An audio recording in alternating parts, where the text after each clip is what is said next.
Es una gran satisfacción terminar algo en la vida. Tenemos incluso pasajes rituales que van señalando los logros que vamos obteniendo.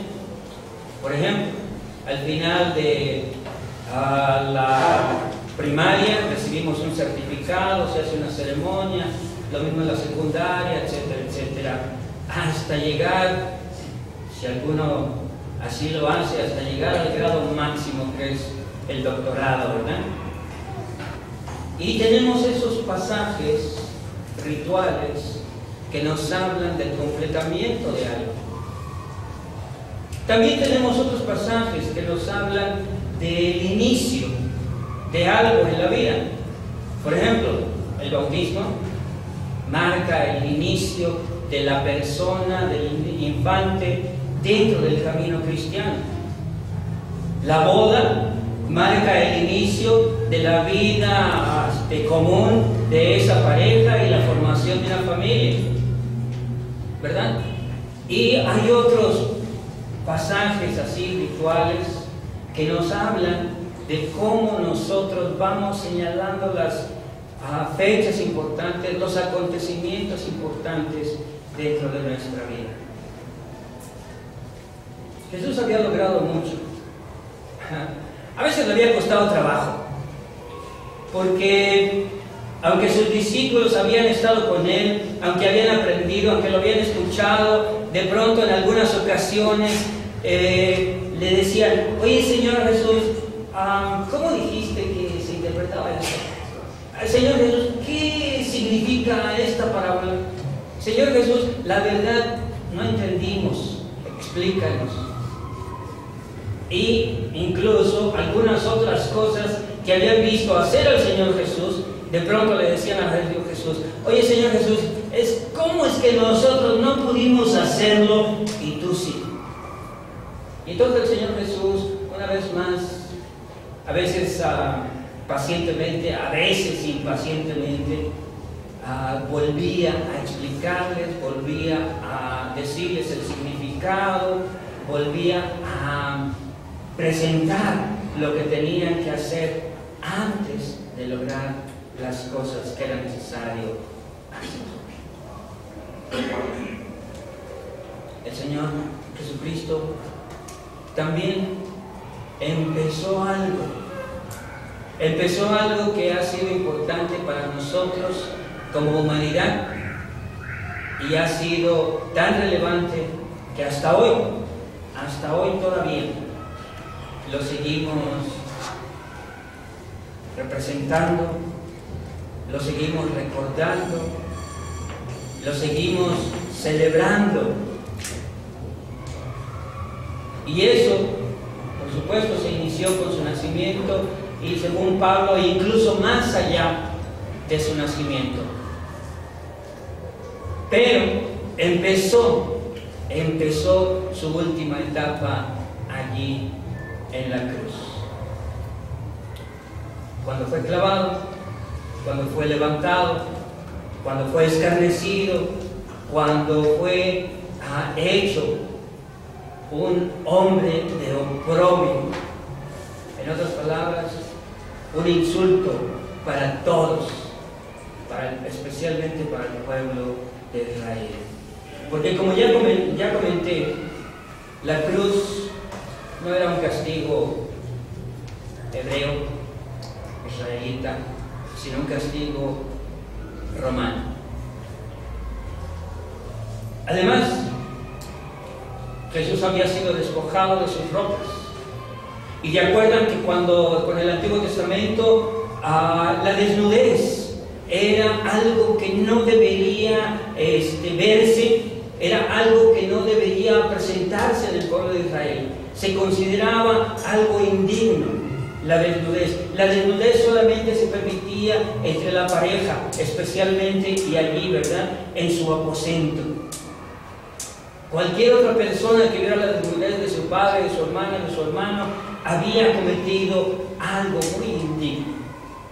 Así que cuando Jesús fue despojado de sus ropas, clavado en la cruz, y está allí a la vista de todos, para los israelitas era el mayor de los insultos que se les podía hacer. El mayor de ellos. Pero Jesús ha iniciado algo en la cruz y está llegando al final. Está llegando al final de lo que inició en la cruz.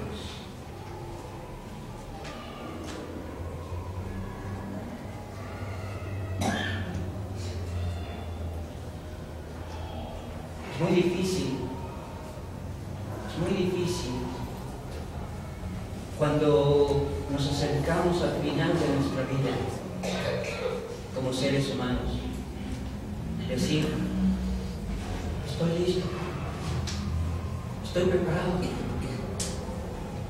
no tengo rencores, no tengo odios, no tengo deudas, no tengo a nadie con el cual o con la cual estar en una situación que no ha sido resuelta. Algunos incluso decimos: dame un poquito más de tiempo para arreglar estas situaciones que han permanecido ahí durante mucho tiempo. Dame oportunidad de reconciliarme con él, dame oportunidad de pedir perdón a ella, dame oportunidad para poder hacer las cosas que no hice durante todo este tiempo. Algunos de nosotros quisiéramos que nuestra vida se extendiera un poquito más para poder apreciarla incluso. Se han hecho experimentos, se han escrito guiones, se han hecho películas de aquellas personas que un día le dicen: oye, te quedan 6 meses de vida, y entonces la gente, al escuchar esa noticia, empieza a transformar su vida, empieza a transformar sus costumbres, su manera de hablar, su manera de relacionarse, empieza a hacer aquellas cosas que no se había atrevido a hacer, y todo pronto se da cuenta de que pueden ser felices.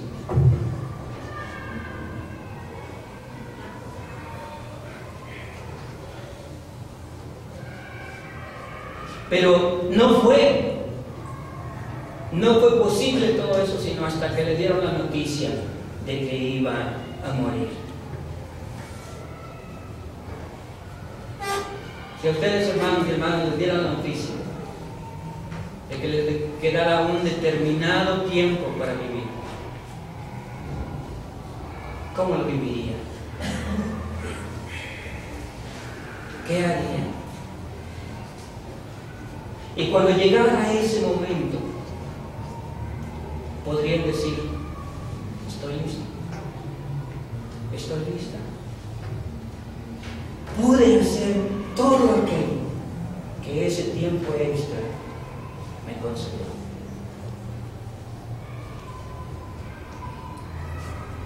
Pude hacerlo. Y entonces decirle a Dios, decirle a la vida, como lo diría el poeta: vida, nada te debo, nada me debes, estamos en paz. Podríamos decírselo. El Señor Jesucristo se está acercando al final de su existencia terrena. Se está acercando a ese momento en el que dejará de existir. Y está diciendo, más o menos: estoy listo, estoy listo. He hecho lo que tenía que hacer. He mostrado a mis discípulos que lo más importante es el amor, que no se puede vivir sin él, porque no se puede vivir sin Dios, y Dios es amor. Le he mostrado a mis discípulos que aunque ellos hayan sido humildes pescadores o publicanos pecadores, de todas maneras ellos pueden ver y vivir vivir la vida de una manera completamente distinta, con un significado que nunca se imaginaron, con un propósito que los llevó a los rincones del mundo conocido de aquel entonces, algo que ni siquiera pensaron antes. Les he mostrado a mis discípulos que en verdad la vida se puede vivir verdaderamente de manera distinta,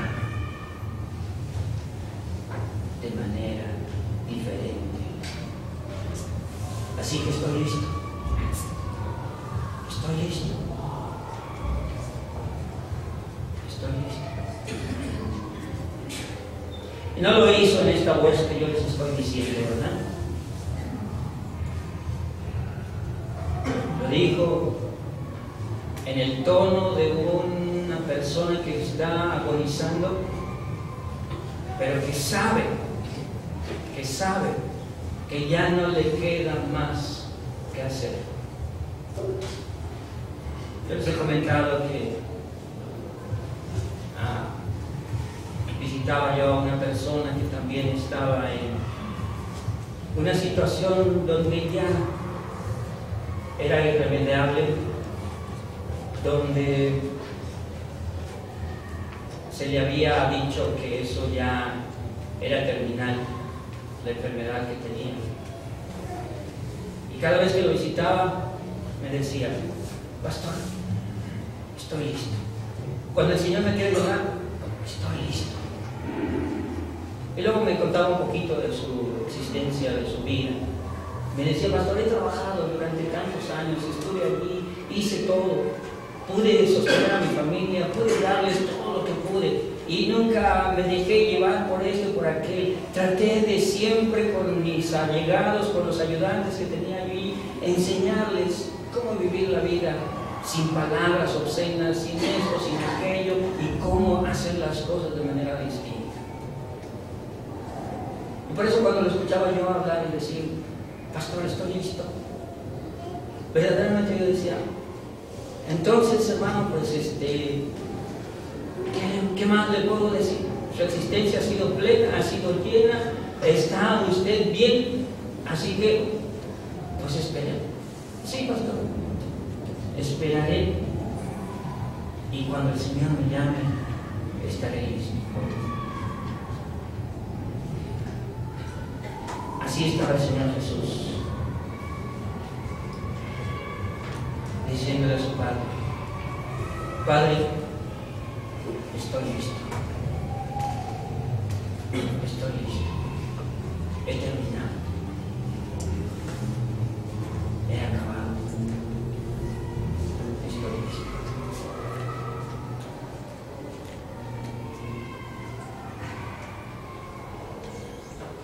Y en momentos así es cuando podemos levantar nuestro canto a Cristo. Pastor,